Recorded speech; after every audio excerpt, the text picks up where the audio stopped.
My job, as much as possible, I try to go out to the field, not only for the photography, but also I find it the best way to report, especially in Israel and Palestine, where things change daily, and just going out and talking to people and meeting activists and communities, you get so many stories and better understanding of the situation by seeing it by yourself. This is Oren Ziv. He's an Israeli reporter based in Tel Aviv. For the last 18 years, he's been working in Israel and Palestine, covering both sides. Whenever tensions flare up, Oren is one of the first to get there. He's kind of built up a reputation for always being on the front line, taking photos and talking to people caught in the crosshairs. Usually I try to go back again and again for the same place for weeks to build trust and also to learn the story better. For me, a very important part of the job is not just taking the photo or publishing the article, but kind of having the contact with the people and doing the research. So then when things happen, you can bring also the context and the background and not show just a specific incident, but show the longer history that led to this. My name is Abital Rubin. I'm 19 years old from Jerusalem, and I refuse to join the Israeli military. My name is Einat. I'm 19 years old, and today I'm refusing to serve in the Israeli army. My name is Novesh Abtai Levin. I'm 18 years old from Hod HaSharon. I'm going to continue to stand in solidarity with the Palestinian people. Up until now, I've been 47 days in the prison, and I refuse to join the army as long as it continues its barbaric practice. I have sat for 57 days in prison, and today I'm probably going to go in and sit more time in prison.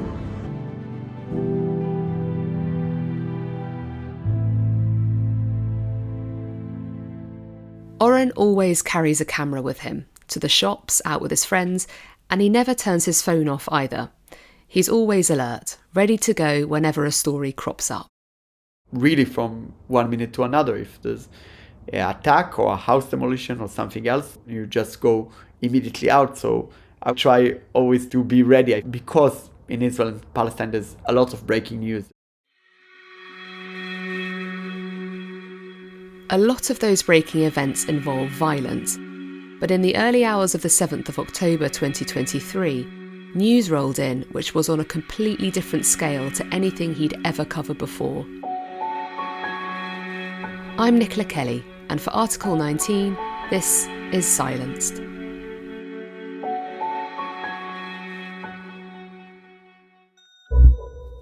So on October 7th, when the attack of Hamas started, I was sleeping, like most people.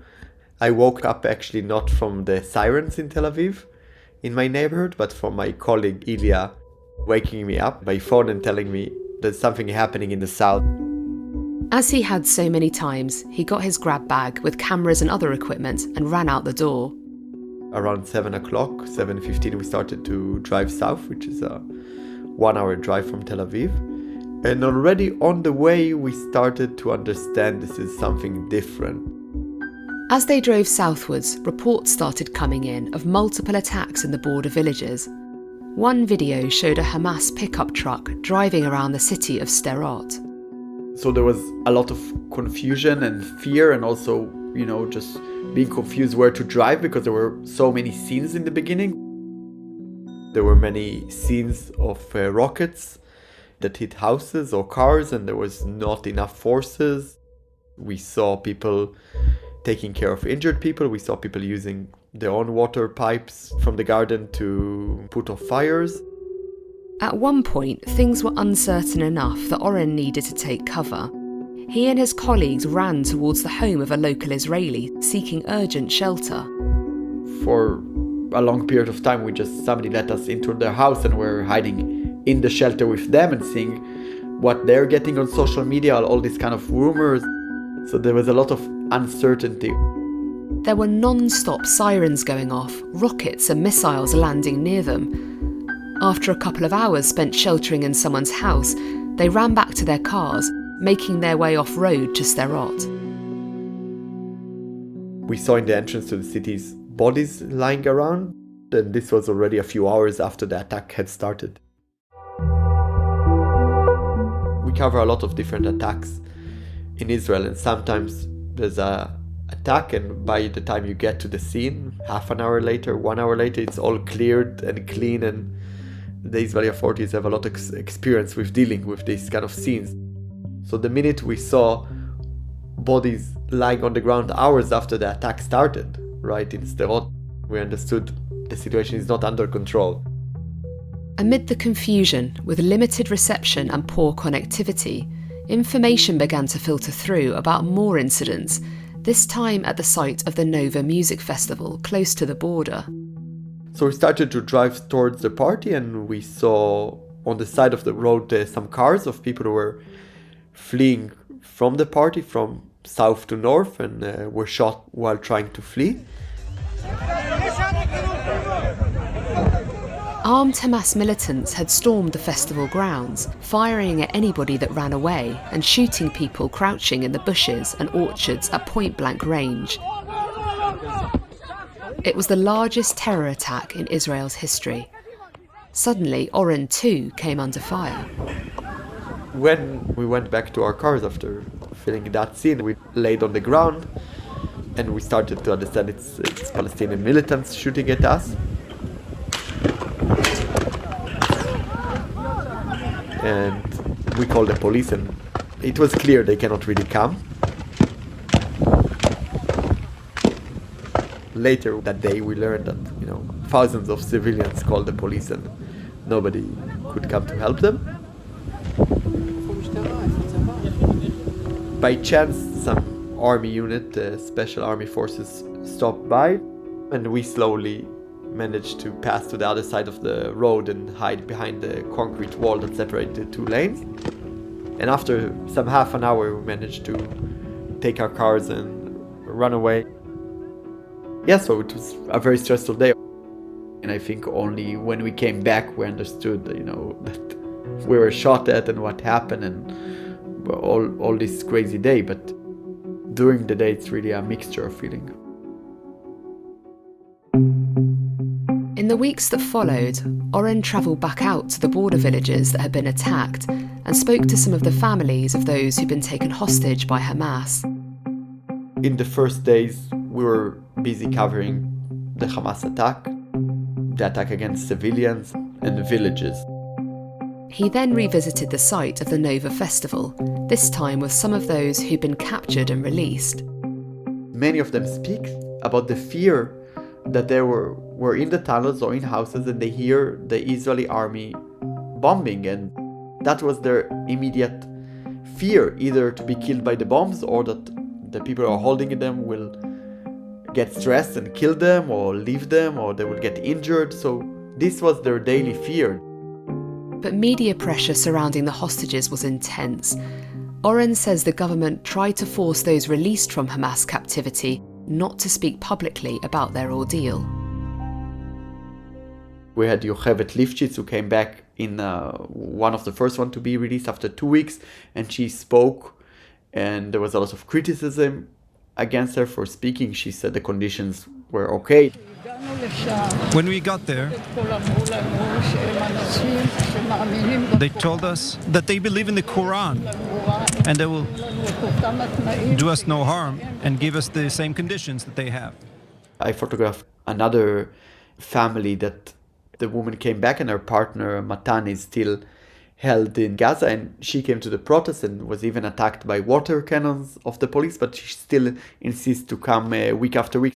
Many other hostages, it's hard to know. There's no way to verify how they were killed. But we do know from some cases that we could verify, and also from the testimonies, that the bombing of Gaza, the lack of food and water, all the conditions there affect also the hostages. And this is something that is also not really talked in Israel. In speaking to such a wide range of sources, and in working for independent media outlets, Oren was a rare voice covering all sides of the conflict. While there had long been restrictions on some voices, the bounds of the permissible shrunk even more after October 7th. We know that in general, freedom of speech is very limited in Israel, especially towards Palestinian citizens of Israel, but also towards journalists and left-wing activists. And during a war, this really escalates and everybody is expected to be silent and to join the war effort. Still, I think the biggest problem as a journalist who works in alternative media and independent media is that the mainstream media, the Israeli mainstream media, even 5 months after the war began and with the horrific attack in Gaza against civilians, the Israeli media doesn't show to the public what's happening in Gaza. They just don't show it. So you would see what's happening in Gaza maybe when there's embedded tour with the army, or sometimes here there's some report about the damage, but in general you won't hear Palestinian voices. And the Israeli public is not really interested in that. And I think that the worst censorship is not by the military or by the state, it's by the self-censorship of the media. And how does some of that coverage that you're talking about, how does that affect what Israelis believe is actually happening in this war? Most people, and for sure the Netanyahu supporters, really believe that there was no other choice than going to this war in this way, and there had to be a revenge. Some of the right-wing media is talking in this language. After the horrific attack of October 7, they believe that, and some of them are proud of the acts are happening in Gaza, and we see it also on social media that soldiers post it.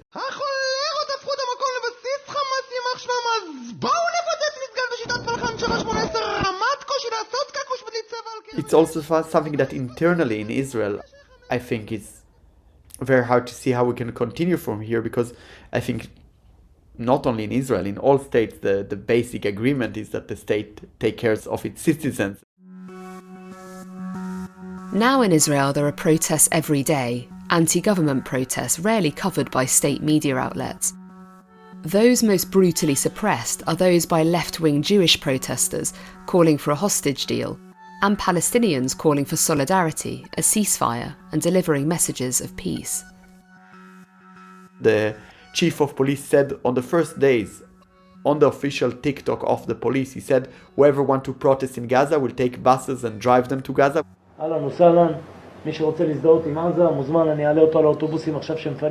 Which is, of course, illegal.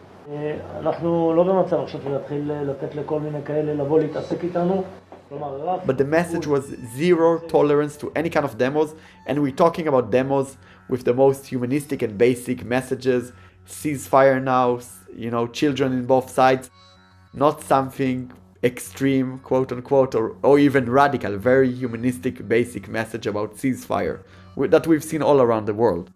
And those protests have been attacked.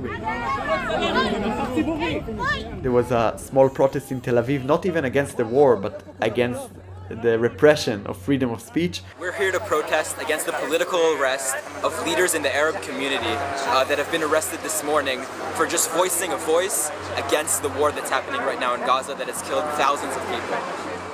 40 people in the demo, and I think 18 were detained. Although there was no even messages about Gaza, it was freedom of speech and freedom of expression. The police just attacked the demo and arrested roughly half of the people. The police were not able to accept our message.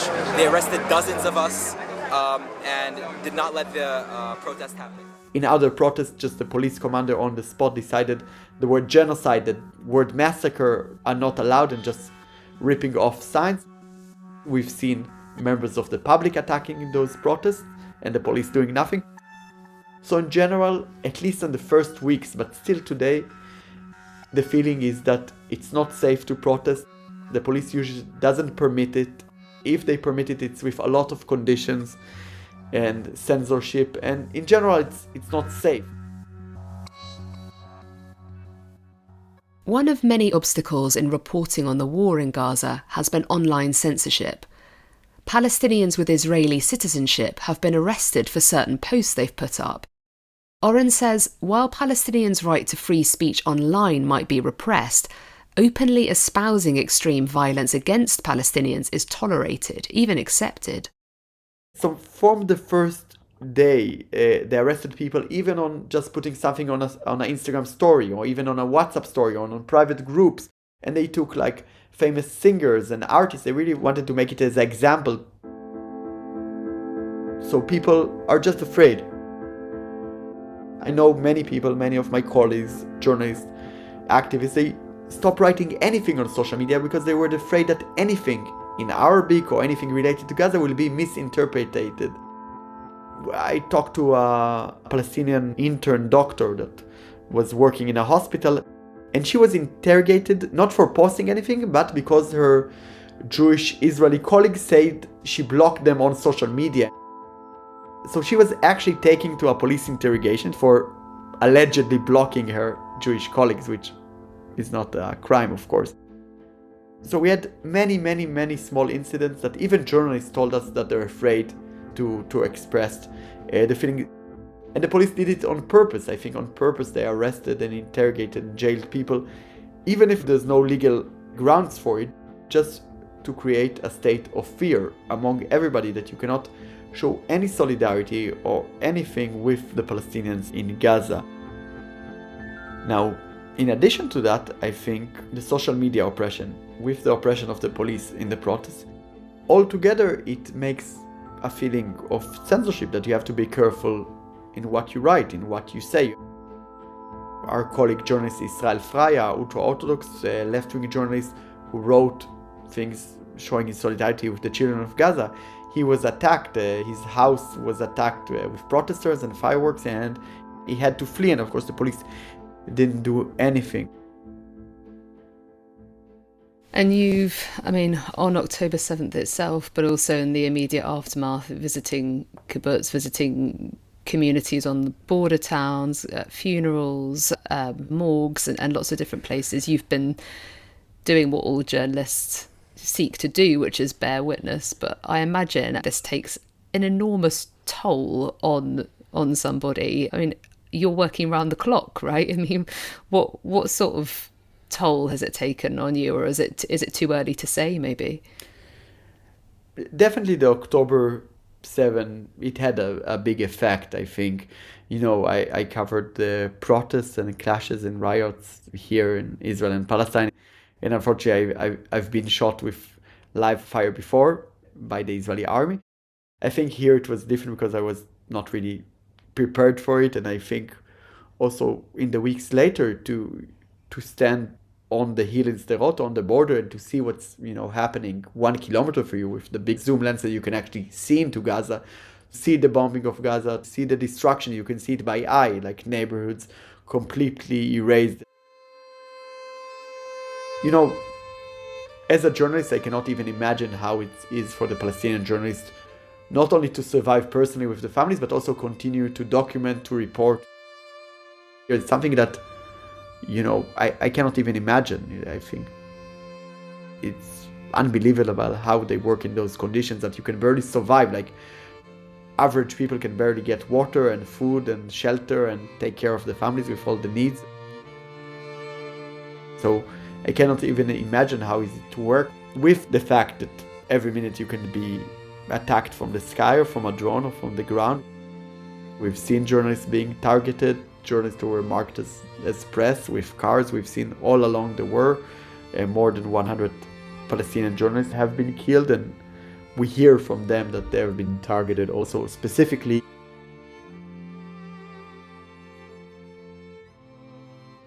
Just lastly, is there anything that you think isn't being covered, whether it's within Israel or Gaza or by Western media outlets perhaps? Do you think the coverage is too skewed one way, or do you think there's something that's being just missed entirely from this story? That's a good question. I think of course, first of all, and I hope it will change soon, is the fact that journalists all around the world cannot access Gaza, not from the Israeli side and not from the Egyptian side. Although there's excellent journalists, Palestinian journalists who work for international media in Gaza, we know it, and I think this is why Israel prevents it, because we know the difference when Western journalists will be there and say, we saw it, this happened, killing of civilians, starvation, destruction of homes. We know, unfortunately, the difference between Palestinian journalists saying it and Western journalists going in and saying they saw it by themselves. So this is something that is very important. I know till now Israel allows journalists only in those embedded tours that are very short, and you cannot really, of course, you cannot meet Palestinians, you cannot walk by yourself, you're taking to one point and taking out. So You can just bring some visuals or stories, but you cannot really cover it properly. This is one thing. The second thing is the lack of showing what's happening in Gaza. And it's something that is really crucial that the Israeli public will understand what is being done in its name and by its soldiers. At the end of the day, the people in Israel were surprised by the International Court of Justice because they weren't aware of what's happening in Gaza. And I think the mainstream media is just not doing its job by not reporting it. Even if it's not popular, even if the public doesn't want it, they have to report it. And maybe one last thing is really the small group of left-wing activists and Palestinians that do go out and protest and insist to raise up the voice inside Israel against the war, despite the fact it's dangerous, especially for Palestinians with the arrest, with the oppression. I think it's a very, very important voice because they are being oppressed because the public doesn't want to hear it and the police and the authorities don't want. For example, a few weeks ago they did a photo exhibition with photos from Gaza in Tel Aviv because they wanted literally to bring the images that are not shown to the public. And after 1 hour, members of the public started to rip the photos and vandalize the exhibition. It's kind of a very symbolic act of people choosing not to see. And I think, unfortunately, the Israeli public, it's not that just the media is not showing it. Of course, on social media, you can see it very well. But people choose not to see it. You've been listening to Silenced. I'm Nicola Kelly. The producer was Kevin Caners. This is a podcast for Article 19.